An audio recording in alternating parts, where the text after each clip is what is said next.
Kemudian di Al-Hijrah juga itu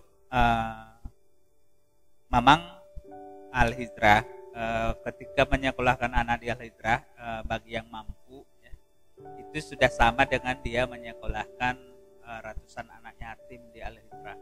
Kenapa bisa seperti itu, Ustaz? Karena di Al-Hijrah itu 80% itu adalah dari kalangan yatim, piatu dan duafa. 80 peserta Dari yatim, dari peserta piatu didik dan duafa. piatu dan duafa. 20%-nya ini adalah yang mampu. Mhm. Jadi artinya Al-Hijrah bukanlah sekolah untuk lomba lomba kaya gitu. Bukan ya? Al-Hijrah ini adalah sekolah memang yang mulai dari konsep visinya itu kita harapkan bisa menjadi percontohan. Kemudian di Al-Hijrah itu memang namanya 20% berarti minoritas ya. Minoritas itu berarti paling sedikit itu yang mampu. Iya. Otomatis dia akan berkawan dengan orang-orang yang kurang mampu. Kemudian yang kurang mampu ini kita harapkan anak yang minoritas ini, anak yang banyak berinteraksi dengan anak yang kurang beruntung ini, empatinya akan tumbuh gitu. Empatinya akan tumbuh bahwa hidup ini bukan segalanya bisa dipenuhi, bahwa hidup ini kita perlu berbagi, bahwa dalam hidup ini keistimewaan kita ketika kita bisa berbagi. Teringat dari kata Ustadz, saya waktu belajar dulu Ustadz baca satu buku. Ini tulisan dari mantan pimpinan Oracle perusahaan besar di USA. Dan dia ini sebenarnya non muslim. Nah, disebutkan seperti ini dalam bukunya, "Wealth doesn't bring you happiness, but giving will do," katanya. Sebenarnya kalau karya kita itu gak bakalan bawa kebahagiaan, tetapi dengan memberi kamu akan merasa senang dan bahagia. Itu yang dikatakan. Iya, betul. Seorang non muslim loh bisa mengatakan hal seperti itu. Apalagi kita yang muslim ini ya. Bisa berbagi seperti yang Ustaz sebut tadi, di sekolah Al-Hijrah itu 20%-nya yang mampu. 20%-nya yang mampu, 80% itu adalah yang yatim piatu dan duafa. Bahkan ada di situ yang yatim piatu dari kecilnya sudah yatim piatu. Nah, jadi kalau murid-murid yang seperti itu biaya sekolahnya gimana, Ustaz? Kalau pembiayaan yang yatim piatu dan duafa ini mereka memang gratis ya, sama sekali gratis, tidak ditanggung penuh yayasan. Dari sekolah semua ditanggung yayasan. Dari mana yayasan bisa mendapatkan dananya? Belakangan memang ada beberapa ya, belum banyak, beberapa donatur yang mulai memperhatikan Al-Hijrah. Kemudian ya selama ini memang Al-Hijrah memang sekolah alam ya, bergerak secara natural. Kita juga menjalankan roda pendidikan ini dengan melakukan berbagai ikhtiar usaha, amal-amal usaha, termasuk membuat dodol, usaha wirausaha sendiri, berjualan dodol. Anak-anak nggak perlu tahu gitu kita mendapatkan uang dari mana. Tapi kita selaku pengelola yayasan harus mikir dari mana biar roda ekonomi yayasan ini bisa berputar. Roda macet orang liwet gitu. Anak-anak hanya perlu fokus belajar. Iya. Untuk dana segala macam gak usah dipikirkan, yayasan akan berusaha menanggulanginya semua. Benar. Kemudian di sana kita tidak buat label panti asuhan, di sana tidak kita buat label panti asuhan untuk menumbuhkan percaya diri anak, bahwa mereka sejajar. Kan tadi ada yang mampu gitu.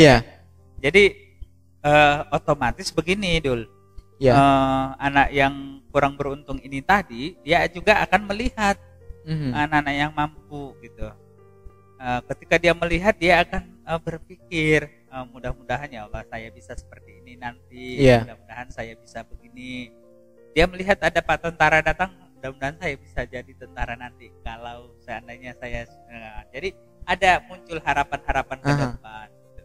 Kalau tadi yang mampu tadi, dia melihat anak ini empatinya muncul, kemudian dia tetap belajarnya bagus.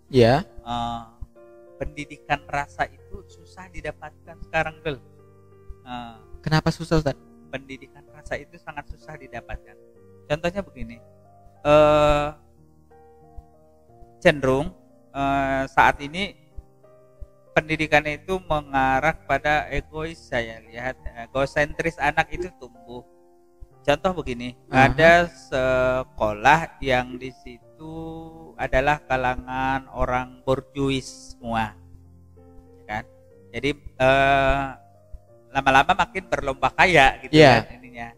Jadi sikap anaknya pun ikut gengsi-gengsian seperti itu. Banyak sekolah yang seperti itu. Jadi gengsi-gengsian ya, lomba ini gitu kan. Bisa jadi pamer ya. Jadi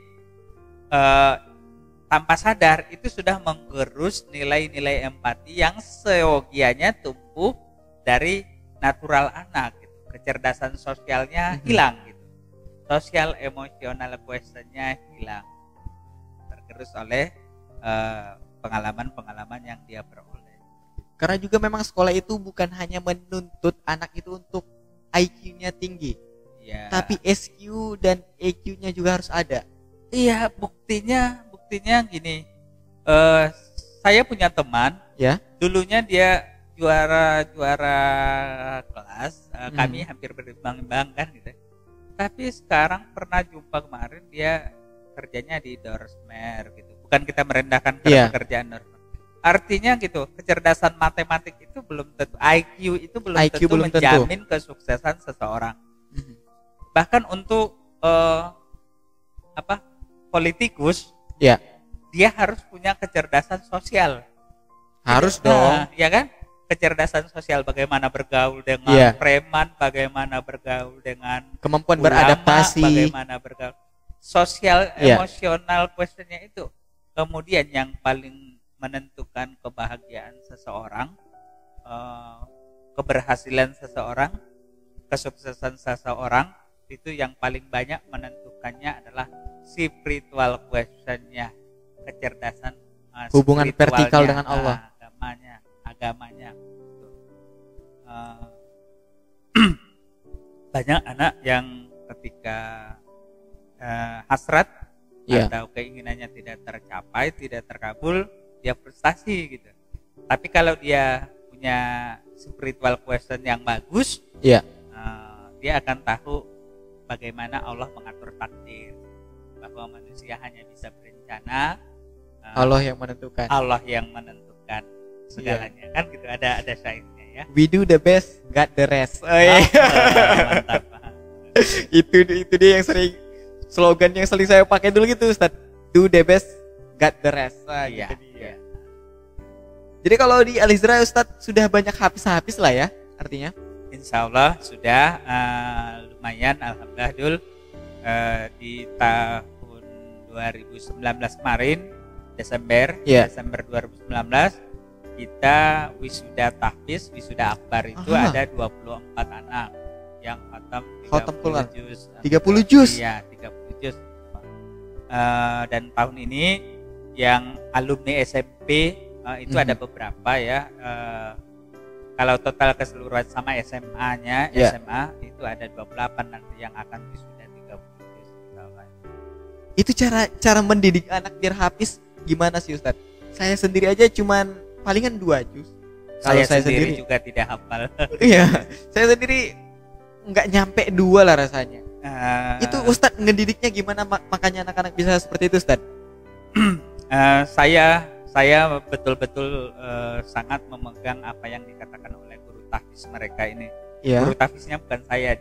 Saya ada guru tahfiznya. Saya sangat memegang apa yang dikatakan oleh guru tahfiz mereka, bahwa Al-Quran ini suci, bersih. Al-Quran ini suci, bersih. Jadi tidak akan mungkin bisa dicampur dengan yang kotor. La yamassuhu illal mutahharun. Gitu ya. Jadi kalau mau jadi seorang al-hafiz dan hafidzah, itu dia harus membersihkan diri dulu gitu. Susah ya jadi hafiz dan hafidzah? Tidak juga. Katanya kalau dikatakan susah, tidak akan ada yang bisa menjadi hafiz dan hafidzah. Iya sih, kalau sesuatu yang susah nggak mungkin. Dan kalau dikatakan mudah, mungkin kita semua akan jadi hafiz dan hafidzah. Jadi betul juga. Jadi tidak susah dan tidak mudah. Gitu. Jadi intinya tergantung kepada orangnya kembali, terpulang kepada personalnya gitu. Apakah dia betul-betul ingin menjadi seorang hafiz dan hafizah? Pertama, dia memang harus membersihkan diri dulu gitu. Bagaimana mereka cara membersihkan diri mereka? Bukan harus pakai sampo 10 kali sehari enggak, ya. Dirinso, dibaiklin enggak. Bersih-bersinar. Enggak. Iya, bukan begitu. Tapi mereka membersihkan diri itu dengan amalan-amalan.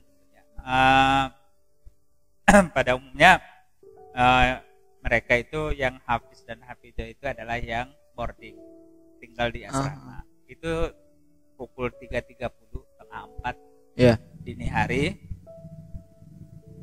Mereka sudah sudah berkemas, sholat tahajud itu dengan kerelaan.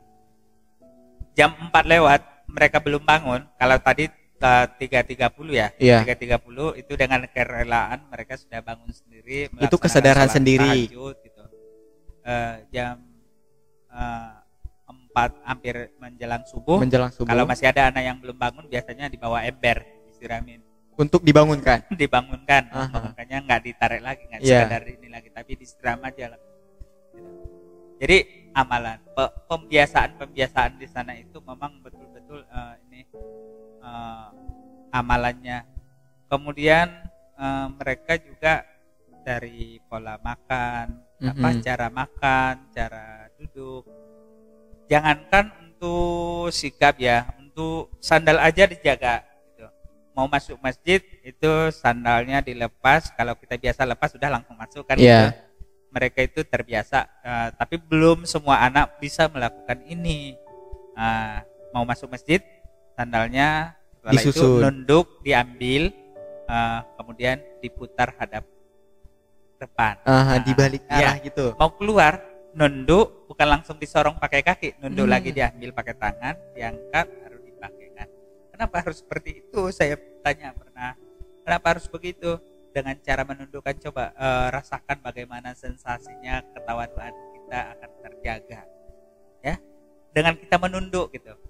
Kenapa manusia harus bersujud? Ternyata memang ketika jidat kita ini rata dengan tanah, rasa kesombongan itu akan egois turun, itu gitu. Turun ya. Oh, kita nggak ada apa-apanya. Ngambil sandal aja mereka nunduk gitu, ya kan? Sikap pembiasaan dijaga. Mengatur sandalnya dijaga. Sampai sedetail itu menjaga menjaga diri. Ada pernah seorang hafiz yang penghafal Al-Quran, ketika ada seorang perempuan lewat dari depannya, dia melihat betisnya, ya kan, itu hafalannya hilang, nggak ingat lagi, sampai dia betul-betul istighfar berulang kali. Terus ada juga pengalaman ini dalam musabaqah tilawatil Quran, pernah juga ada pengalaman ini seorang hafiz loh. Dia udah hafiz, masuk ke nasional, kalau nggak salah itu di Kalimantan kemarin waktu tuan rumah MTQ nasional. Dia udah hafiz, kemudian dia saat berangkat itu untuk MTQ dia tidak mendapatkan ridho dari orang tuanya. Artinya saat itu dia agak kasar sama ibunya gitu kan. Pas dia MTQ itu seperti itu, dia udah di final nih. Jangankan untuk semuanya, Al-Ikhlas saja dia nggak hafal surah Al-Ikhlas yang padahal sudah sampai di final. Dia nggak hafal gitu. Padahal dia udah hafiz gitu. Itulah dia. Maksudnya bahwa seorang hafiz dan hafizah ini yang pertama mereka membersihkan dirinya, hatinya gitu. Karena Al-Quran ini adalah hal-hal yang sangat suci gitu. Nggak bisa dicampur dengan yang kotor. Alhamdulillah. Dan memang sudah banyak juga ya hafiz-hafizah yang dicetak oleh Al-Izra bin 7. Jadi Ustadz penasaran nih, kalau misal saya kan memang adiknya sudah tidak ada lagi yang di usia sekolah. Kalau saudara-saudara saya di luar sana, mungkin dari kampung atau dari keluarga bapak atau ibu saya, ada yang ingin sekolah di Al-Izra bin 7. Gimana caranya, Ustadz? Gampang saja. Ya. Di pendaftaran di Al-Hijrah ini kebetulan kita sudah buka dari 2 Desember kemarin, sudah buka pendaftaran. Penutupannya kapan Ustaz? 2 Desember kemarin sudah buka. Sudah buka. Penerima murid baru. Persyaratannya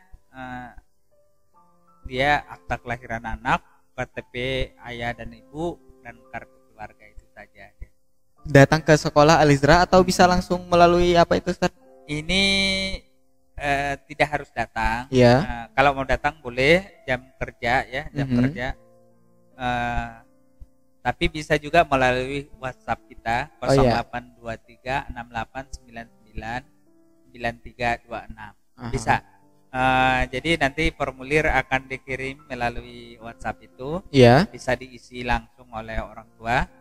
Kemudian dia bisa mendaftarkannya secara online. Bisa. Untuk teman-teman lain mungkin yang berada di beberapa lokasi lain, silahkan datang aja berkunjung ke pesantren Al-Hijrah bin 7 untuk sekedar bersilaturahmi. Kalau kesulitan untuk datang ke sana, saya bisa bersedia membantu. Dulu udah pernah ke sana kan? Alhamdulillah sudah pernah ke pesantrennya Ustadz. Nah, saya bersedia membantu teman-teman. Ataupun kalau sungkan menghubungi saya, silahkan datang aja langsung. Alamatnya di mana Ustadz? Al-Hijrah bin 7 itu di Jalan Mandailing, kilometer 14, Kelurahan Bin 7. Iya. Kecamatan Angkola Muara Tais, Kabupaten Tapanuli Selatan. Nah, itu dia alamat detailnya. Provinsi Sumatera Utara. Provinsi Sumatera Utara. Indonesia. Nah, alamat detailnya tadi sudah disampaikan oleh Ustadznya sendiri. Nah, kalau saya bersedia menemani teman-teman, silakan hubungi aja saya. Sosial media saya di deskripsi. Nanti kalau ada waktu, teman-teman menghubungi saya bersedia untuk membantu teman-teman seluruhnya datang ke Al-Hijrah bin 7. Karena saya ini juga seorang goeser ya. Saya sering juga ke sana lewat-lewat sekedar goes Ustaz. Ya, tapi kadang berkunjung, kadang tidak. Alhamdulillah ini asik Ustaz ya. Ternyata ada sekolah penghafal Al-Qur'an berbasis alam di Tapanuli bagian selatan dan the one and only. Satu-satunya ya Ustaz ya. Ya, semoga saja ini akan menjadi role model untuk seluruh orang-orang ataupun individu yang ingin membangun sekolah. Bisa, apakah boleh belajar Ustadz ke Ustadz itu kalau misalnya ada beberapa orang ingin membuka dengan sekolah konsep yang sama? Yang ingin membuka sekolah seperti itu. Saya pribadi sejak saya dulu dari tahun berapa ya? 2004 kalau nggak salah. Ya. Dari 2004 sudah banyak sekolah yang buka, bahkan sekarang dia lebih besar dari Al-Hijrah. Iya. Yang buka, yang dia pertama datang ke Al-Hijrah. Mereka magang 2 bulan di Al-Hijrah. Artinya memang kita selalu terbuka untuk siapa saja yang ini ingin memulai gitu kan.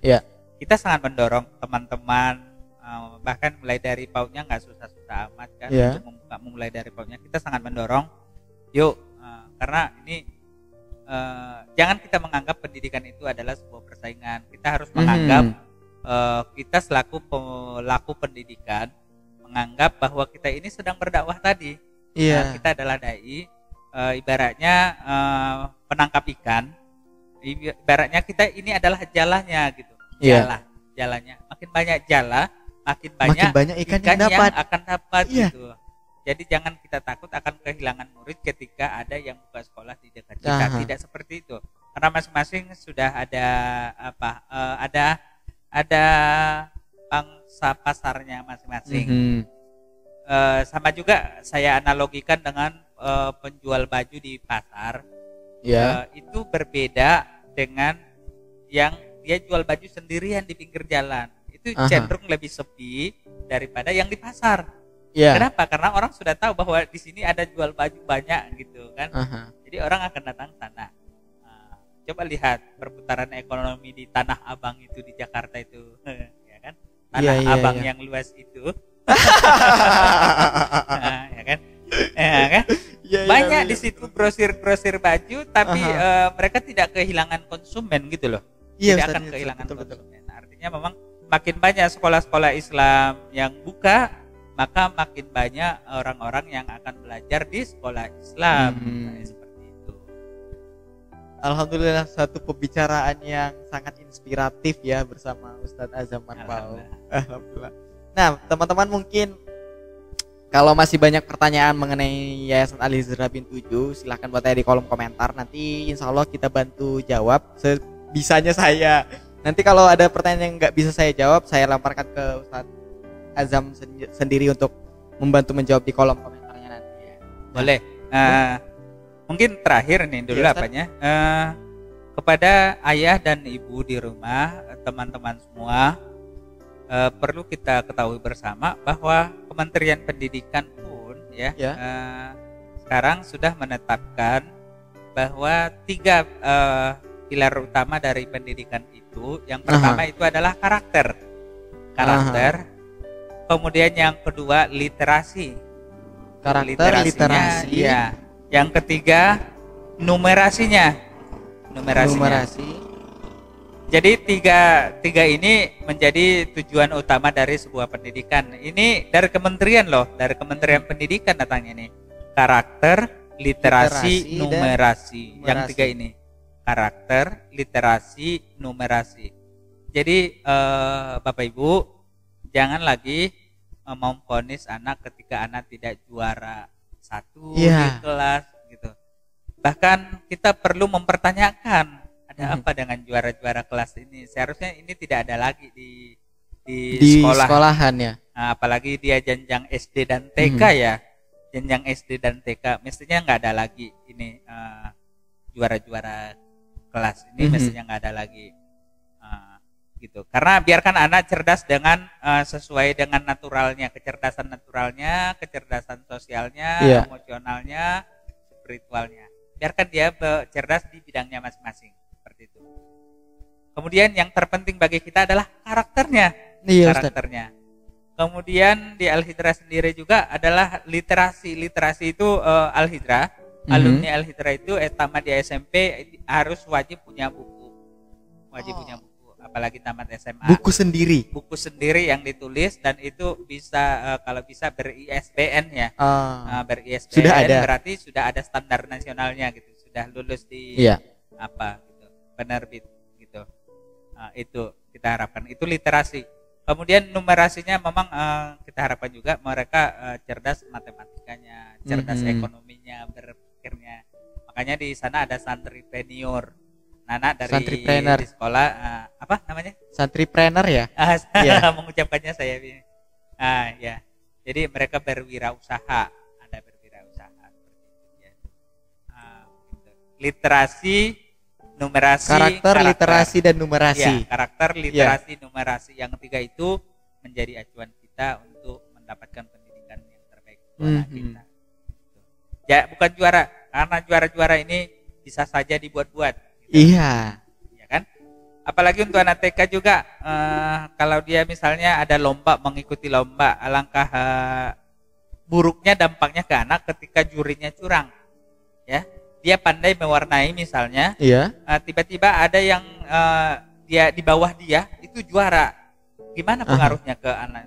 Itu sangat-sangat berdampak. Berpengaruh buruk, ke mental, Pak, pastinya. Ya. Jadi mari kita tanamkan ke anak, kalau bisa sukses itu dengan koalisi, ngapain kompetisi gitu ya? Bisa nggak dipahami? Maksudnya kalau tidak bisa dengan bisa dengan koalisi, untuk apa ngapain kompetisi? Kalau bisa dengan bekerja sama, ngapain harus bersaing gitu kan begitu. Seorang politikus pun untuk menang menjadi calon bupati, gubernur, dia harus berkoalisi dengan beberapa parpol, kemudian berkoalisi dengan tokoh agama, tokoh adat untuk meraih simpati masyarakat. Sebanyak-banyaknya gitu kan.